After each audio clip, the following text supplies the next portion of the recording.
मैं डॉक्टर जवाहर इतिहास की पाठ से आप सभी का स्वागत है। प्राचीन भारतीय इतिहास के क्रम में हमने जैन धर्म पढ़ा, बौद्ध धर्म पढ़ा और तीसरा लेक्चर हमारा भागवत धर्म का था और चौथा लेक्चर हमारा शैव धर्म। अब आपको अच्छे से ध्यान से तीनों लेक्चर को सुनना है और चौथा लेक्चर आपकी समझ में आ जाएगा। बस आपको मन लगा करके सम्यक दृष्टि से देखना है, सम्यक भाव से देखना है, ज़रूर ही आपका ये वीडियो यानी ये लेक्चर समझ में आएगा। और आपका जो क्वेश्चन छूटते हैं बैंक, रेलवे, एसएससी, पीएससी में, पटवारी, फॉरेस्ट में, तो यहीं से छूटते हैं क्योंकि हम संगम काल को पढ़ते नहीं हैं, शैव वैष्णव को नहीं पढ़ते हैं, जैन धर्म बौद्ध धर्म अच्छी तरीके से पढ़ते हैं, फिर वंशों पढ़ लेते हैं। इसी प्रकार से हमें अपना एक भी क्वेश्चन छोड़ना नहीं है, ठीक है। चलती है तो शैव धर्म पढ़ेंगे आज हम। तो ऋग्वेद में शिव का उल्लेख रुद्र के रूप में हुआ है। शिव को समर्पित, क्या समर्पित है? महामृत्यु जाप। इस जाप को करने से लोगों की मृत्यु नहीं होती, ऐसा सुना जाता है, ऐसी मान्यता है। और इसका वर्णन किसमें है?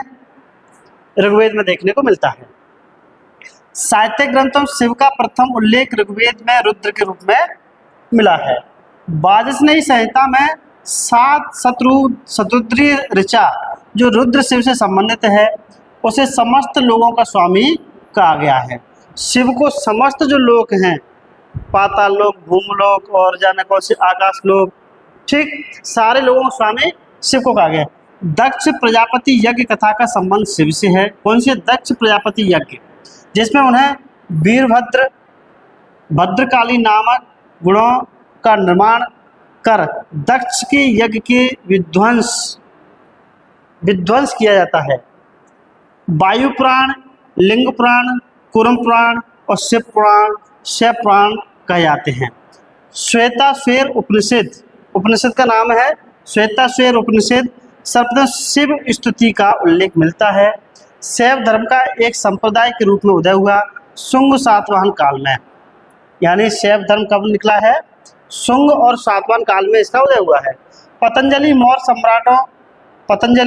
मौर्य सम्राटों द्वारा शिव और स्कंद की मूर्ति बनाकर बेचे जाने का उल्लेख मिलता है, ठीक है। मौर्य सम्राटों द्वारा किसकी? शिव की और स्कंद की।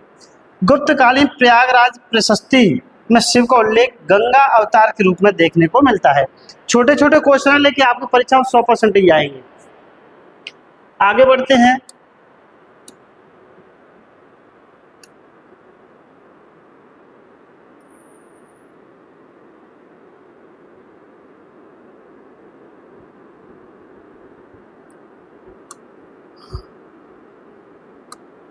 ठीक है, तो वायु पुराण, लिंग पुराण, कुरम पुराण, शिव पुराण में सब में शिव की स्तुति का उल्लेख मिलता है।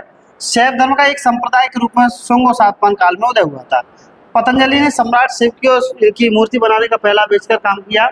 गुप्तकालीन प्रयाग प्रशस्ति में इसका उल्लेख मिलता है और गंगा अवतार के रूप में आया है। शैव संप्रदाय का प्रथम उल्लेख पतंजलि के महावास में देखने को मिलता है। शिव की प्राचीनतम मूर्ति रेणीकुंटा आंध्र प्रदेश से मिली है। गुंडीमल्लम लिंग है। अर्धनारीश्वर की मूर्ति का निर्माण पूजा गुप्त काल में प्रारंभ, यानी अर्धनारीश्वर का जो रूप है शिव जी का, वो गुप्त काल से प्रारंभ हुआ है। और लिंग पूजा का प्रथम उल्लेख मत्स्य पुराण में देखने को मिलता है। फिर महाभारत में अनुशासन पर्व में देखने को मिलता है। किसी व्यक्ति से क्वेश्चन कर लीजिए कि भाई साहब आप लिंग पूजा करते हैं शिव जी की, तो किस ग्रंथ में मिलता है? तो इसका उल्लेख मत्स्य पुराण में आपको याद होना चाहिए। ब्रह्मा, विष्णु, महेश, शिव की त्रिमूर्ति का निर्माण कब हुआ था? गुप्त काल में हुआ है। शिव के 5 रूप हैं। 5 रूप कौन कौन से हैं? ईशान, तत्पुरुष, घोर, कामदेव और सद्योजात। ये 5 रूप हमें देखने को शिव जी के मिलते हैं। कौशिकी ब्राह्मण या शतपथ ब्राह्मण शिव के 8 रूपों को देखने का उल्लेख है। 4 संहारक तथा 4 सौम्य हैं। यानी व्यक्ति के 2 प्रकार के स्वभाव होते हैं। एक तो सौम्य स्वभाव होता है, एक युद्ध क्रांति वाला होता है जिसको क्रोधी कहते हैं, तांडव वाला कहते हैं, ठीक है। इसी प्रकार से मेगास्त्री शिव का उल्लेख डायनोसियस के रूप में किया है। मेगास्त्री जी कृष्ण का प्रयोग हेराक्लीज के रूप में किया है। यही मेगास्त्री शिव जी का किसमें? डायनोसियस के रूप में प्रयोग कर रहे हैं।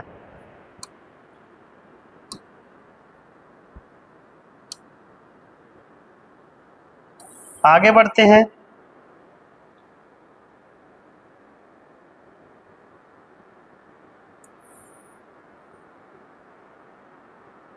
चलिए यहां पर भी हमें देखते हैं शैव संप्रदाय। वामन पुराण शैव संप्रदाय की संख्या 4 दी गई है। वामन पुराण में शैव जो संप्रदाय है उनकी संख्या कितनी दी गई है? 4 है। शैव, पाशुपत, कापालिक, कालामुख और ये 4 संप्रदाय हो गए। अब शैव संप्रदाय क्या है? शैव के मत के अनुसार सृष्टि के 3 रत्न हैं, कर्ता है, कारण है, उपादान है। यानी शिव है, शक्ति या बिंदु है। सत्यम शिवम सुंदरम आपने सुना होगा, ठीक है। लेकिन इसमें शिव कर्ता है, शक्ति कारण है और बिंदु उपादान है। शैव मत के 4 पाद है, पास है, बंधन है, विद्या है, क्रिया है, योग है और चर्या है। ये अभी शैव का चल रहा है, ठीक है। फिर पाशुपत आएगा, कालामुख आएगा, ठीक। तो अब आगे बढ़ते हैं हम इसमें। तो कालामुख की बात करते हैं। कालामुख, अच्छा जो दूसरे पेज पे आ गए हैं, हम उससे चलते हैं।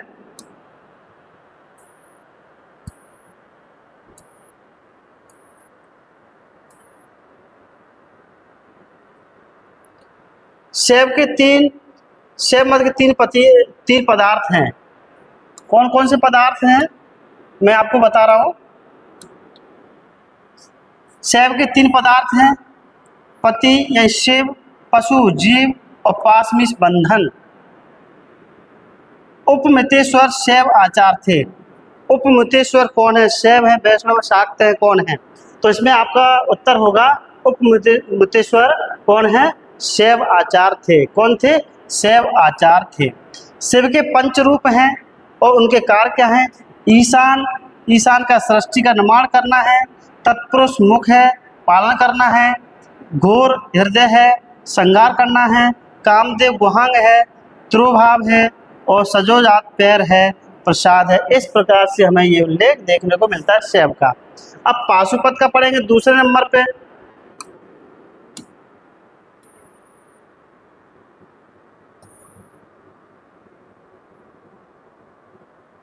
दूसरे नंबर पर हम पढ़ रहे हैं पाशुपत संप्रदाय।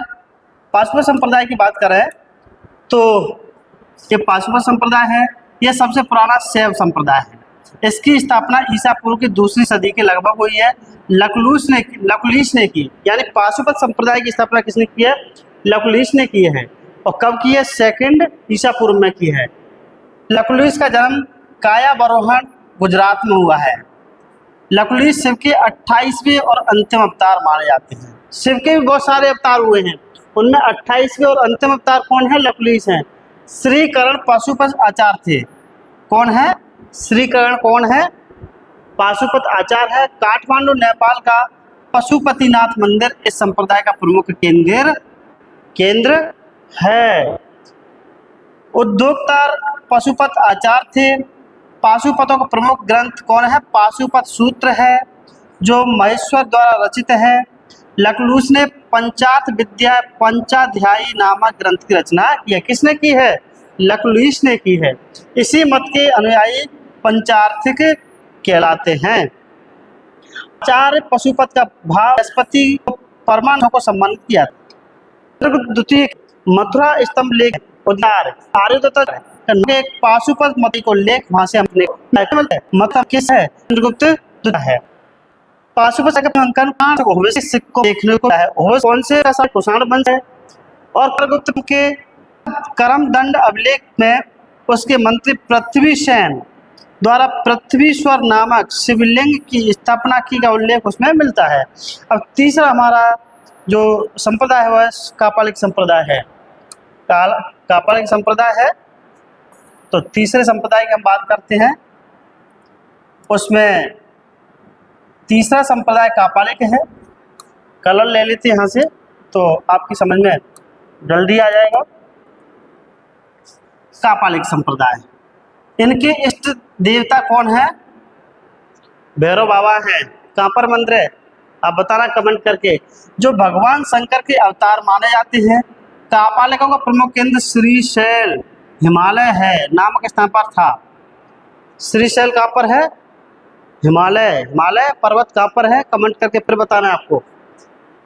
संगम साहित्य में मड मैखलई कापालिकों का वर्णन कट्टर शैव के रूप में देखने को मिलता है। कापालिक संप्रदाय, कालामुख संप्रदाय चिरादम योग पद्धति में विश्वास करते हैं। चिरादम भवभूति के मालती माधव में की हाल, भवभूति की मालती माधव हाल की गाथा सप्तशती नामक पुस्तकों कापालिकों का व्यंग, कापालिकों पर क्या किया गया है? व्यंग किया गया है। कापालिक संप्रदाय आसुरी प्रवृत्ति के था। इसमें भैरव की नरबलि, भैरव को क्या दी जाती है? नरबलि दी जाती है। कापालिकों में मांस, मदिरा और स्त्री को साधना का अंग बताया गया है। ठीक है, अब आता है कालामुख संप्रदाय। कालामुख में देखते हैं क्या क्या है। कालामुख में देखते हैं तो मजा आ रहा होगा आपको, बोर नहीं हो रहे होंगे आप बिल्कुल भी। कालामुख संप्रदाय ये कापालिकों से भी अतिमार्गी है। अतिमार्गी क्या होता है? अत से भला न बोलना, अत से भली न चुप, और अत से भला न बरसना, अत से भली न धूप। यानी अति हर चीज की बेकार होती है, और बिल्कुल जो नगरता है, ये कमी है, वो भी बहुत बेकार होती है। आपको मध्यम मार्ग में, मीडिएट में जीना होगा। ये मानव खोपड़ी में भोजन करते हैं। किसमें करते हैं कालामुख वाले? मानव खोपड़ी, जिंदगी नहीं, मरे हुए इंसान की कब्रिस्तान से उठा के लेके आते हैं मरघट से। भोजन है मनुष्य का खाने, शरीर पर संसार की भस्म जैसे करते हैं। शिव पुराण में इनका उल्लेख महाव्रत के नाम से जाना जाता है। भारत में ऐसे लोग हैं, कैसे?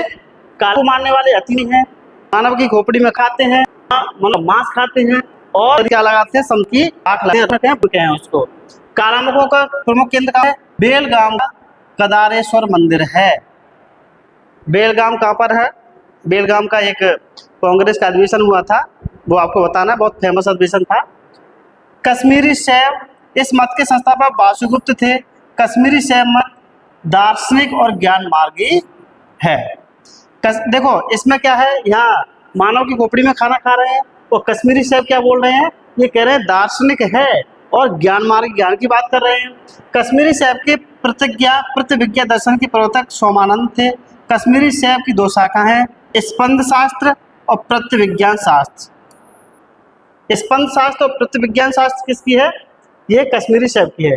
दक्षिण भारत के शैव संतों को नयनार कहा जाता है, और कुल 63 संप्रदाय नयनार संत थे। इनके श्लोक किसमें है? तिरुमरई में है। तिरुमरई का संकलन नंबी अंडाल नंबी ने किया है। इनका संकलन जो किया है, एक बार फिर बता देता हूँ, नंबी अंडाल नंबी ने किया है। और लिंगायत संप्रदाय की बात करते हैं। लिंगायत संप्रदाय क्या है? आपको नई चीज मिल रही होगी, ये आपने बहुत सारी किताबों से पढ़ा होगा, लेकिन इतनी सरल भाषा में आपने नहीं पढ़ा होगा। लिंगायत संप्रदाय, लिंगायत संप्रदाय का वीर शैव संप्रदाय का कर्नाटक में विस्तार हुआ था। इसके उपासक लिंगायत या जंगम कहे जाते हैं, आज भी कहे जाते हैं, वर्तमान में संप्रदाय चलता है। ठीक है, लिंगायत संप्रदाय के प्रवर्तक अल्ल प्रभु, उनके शिष्य बसव यानी बासव राजा थे। कलचुरी शासक विज्जुअल के मंत्री थे। वास्तविक संस्थापक बसव थे। कौन थे? वास्तविक शासक कौन है? लिंगायत के बसव हैं। बसव को कुंडाल, संगम देव तथा नंदी का अवतार कहा जाता है। कुंडाल, संगम देव और क्या कहा जाता है? नंदी का अवतार कहा जाता है। अक्का महादेव इस संप्रदाय की महिला संत थी। कौन है? अक्का महादेवी, सॉरी अक्का महादेवी है। फिलिट महोदय के अनुसार लिंगायत संप्रदाय की स्थापना एकांत राम्या ने की थी। किसने की है? एकांत राम्या ने की है। लिंगायत संप्रदाय के आदि आचार्य रेणुक, दारुण, घंटाकर्ण तथा विश्वकर्ण हुए हैं। इन आचार्यों को संत वाणी वचन शास्त्र नामक कन्नड़ भाषा में, कन्नड़ ग्रंथ में देखने को इनके वचन संतवाणी देखने को मिलती है। लिंगायत संप्रदाय इस्लाम से प्रभावित है। किससे है? यानी जो शैव वैष्णव उनमें लिंगायत संप्रदाय है, किससे संबंध प्रभावित है, इस्लाम धर्म से प्रभावित है। यह संप्रदाय मूर्ति पूजा, पुनर्जन्म, वेद, यज्ञ कर्मकांड, ब्राह्मण एवं जैन विरोधी था। कितनी बड़ी बात बोल रहे हैं ये लोग। लिंगायत संप्रदाय के मूर्ति पूजा नहीं करेगा, पुनर्जन्म में विश्वास नहीं करेगा, वेद, यज्ञ कर्मकांड, ब्राह्मण, जैन सभी का विरोधी है। इन्होंने जैन धर्म को महसूस से उन्मूलित कर दिया, उसका खात्मा कर दिया। किसने किया है? लिंगायत ने। लिंगायत दाह संस्कार के विरोधी हैं, इसलिए ये दफनाए जाते हैं। लिंगायत 63 नयनारों का अपना प्राचीनतम गुरु मानते हैं। यानी कितना है कि जो दाह संस्कार किया करते हैं, यानी जो व्यक्ति को जलाते हैं, उसका विरोधी है। तो ये क्या करते हैं अपने लोगों का, कि गड्ढा खोद कर उनको दफनाते हैं। यानी इसकी एक बात मैच कर गई कि किससे प्रभावित? इस्लाम से। इस्लाम के लोग जाते हैं, न कि जला जाते हैं। 63 नयनारों को अपना प्राचीन गुरु मानते हैं। और चलते हैं।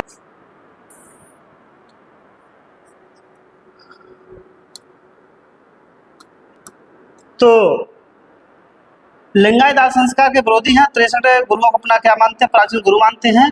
ये चांदी का सम्मुट गले में धारण करते हैं। संपुट यानी चांदी का जो वो होता है गले में पहनने वाला, ताबीज बोलते हैं, वो धारण करते हैं। अब नाथ संप्रदाय की बात करते हैं। यह योगिनी कौल मार्गी कहा जाता है। योगिनी कौल मार्ग है। नाथ संप्रदाय में 9 नाथों का उल्लेख मिलता है। इसको क्या कहते हैं? दिव्य पुरुष कहते हैं। इसमें पहले नाथ स्वयं कौन थे? शिव जी थे। बंगाल के मत्स्येंद्र नाथ तथा मच्छंद्र नाथ ने 10वीं शताब्दी में उत्तरार्ध में नाथ संप्रदाय की स्थापना की है। कई बार पूछ लिया गया है कि नाथ संप्रदाय की स्थापना कब की? 10वीं शताब्दी में की। किसने की? तो मच्छंद्र नाथ या मत्स्येंद्र नाथ ने की है। नाथ संप्रदाय का प्रमुख केंद्र कहाँ पर है? पेशावर यानी पाकिस्तान में है। अलख निरंजन इनका उद्घोष है। कहते हैं अलख निरंजन। ठीक है, तो थोड़ा सा और बचा है, आपकी समझ में पूरा आ जाएगा।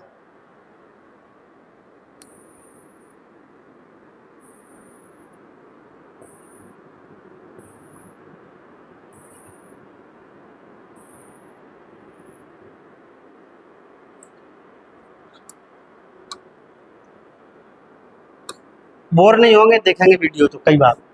नाथ साधना पद्धति में किसमें? नारियों प्रमुख स्थान है। नाथ साधना पद्धति में किनका? नारियों का प्रमुख स्थान है। ऐसा कि पुरुष तपस्या कर सकते, महिला भी तपस्या कर सकती है, वो भी हमारे समाज का हिस्सा है। ठीक है। नाथपंथी योगियों ने सूफियों को हटियों का अभ्यास करवाया। किसको? सूफियों को। नाथपंथी लोगों ने, सूफी जो होते हैं मुस्लिम धर्मगुरु होते हैं, उनको क्या है? हटियोग। मत्स्येंद्र नाथ के शिष्य रावलपिंडी पाकिस्तान में जन्मे, जिनका नाम क्या है? गोरखनाथ। 10वीं 11वीं शताब्दी नाथ मत का प्रचार प्रसार किया। गोरखनाथ किससे संबंधित है? गोरखनाथ संबंधित है किससे? मच्छंद्र नाथ या मत्स्येंद्र नाथ। ठीक है, और नाथ संप्रदाय से संबंधित है। नाथ संप्रदाय की साधना वज्रायनी बौद्धों की साधना के समान है, इसलिए मत्स्य नाथ को पूरी बात में अवलोकित स्वर के रूप में भी जाना जाता है। तिब्बत में मत्स्य को सिद्ध लोईपाद के जाना जाता है। तिब्बत में मत्स्येंद्रनाथ सिद्ध लोईपाद के नाम से आता है। अब शाक्त संप्रदाय है। शाक्तों के 2 वर्ग हैं, कौल मार्ग यमाचारी है और समयाचारी है या दक्षिणाचारी है। अपन कहते हैं वामपंथी और दक्षिणपंथी, वही है। कौल मार्गी पंचमकारों की उपासना करते थे, पूर्ण रूप से अद्वैत साधक कौल कहे जाते। पंचमकार निम्नलिखित हैं। अब पंचमकार क्या है? पंचमकार जिसको कहते हैं, पंचमकार मदिरा है, मांस है, मत्स्य है, मुद्रा है, मैथुन है, ये पंचमकार। शक्ति पूजा 3 केंद्र हैं, कस्ब है, कामाख्या आसाम में है। ठीक, थोड़ा सा और बचा है तो और बढ़ते हैं।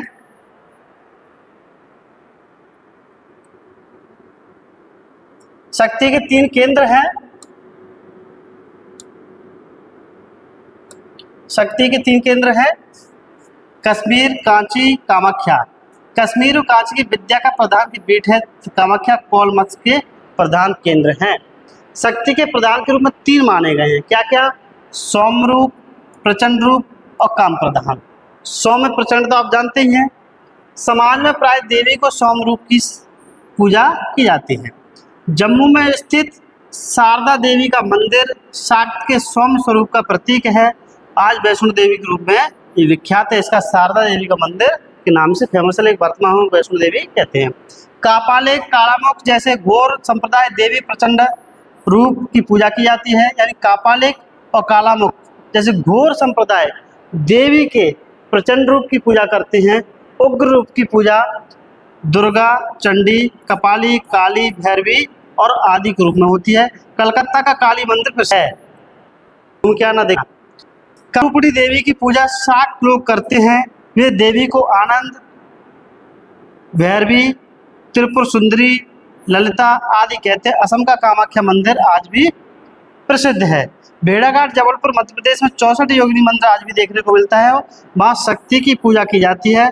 खजुराहो, संबलपुर उड़ीसा और ललितपुर उत्तर प्रदेश, ये 64 योगिनी मंदिर हमें देखने को आज भी मिलते हैं।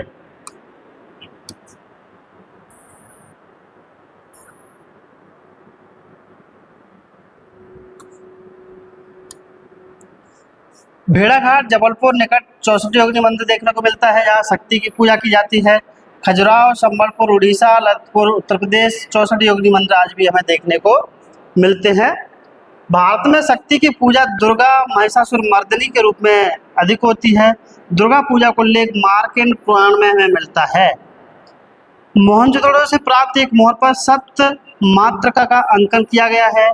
महिषासुर मर्दिनी की प्राचीनतम प्रतिमा टोंक से प्राप्त हुई। टोंक मीन्स भरतपुर राजस्थान से, जो कि मौर्योत्तरकालीन है। दक्षिण भारत में मीनाक्षी शिव की पत्नी का दक्षिण भारत में मीनाक्षी को शिव की पत्नी के रूप में जाना जाता है, माना जाता है। तो जो मैंने आपको पूरा बता दिया है, अगर वीडियो सच में अच्छा लगता है तो अपने सभी कंपटीशन के जो साथी हैं, बीए, बीएससी, बीकॉम करने वाले जो कंपटीशन तैयारी कर रहे हैं, तो उनके लिए भेज दीजिए और कमेंट जरूर करें, क्या कमी है क्या नहीं है, ज़रूर आप मुझे बताएं। अगर वीडियो अच्छा लगता है शेयर कीजिए, कमेंट कीजिए, लाइक कीजिए। बहुत बहुत धन्यवाद, बहुत बहुत धन्यवाद।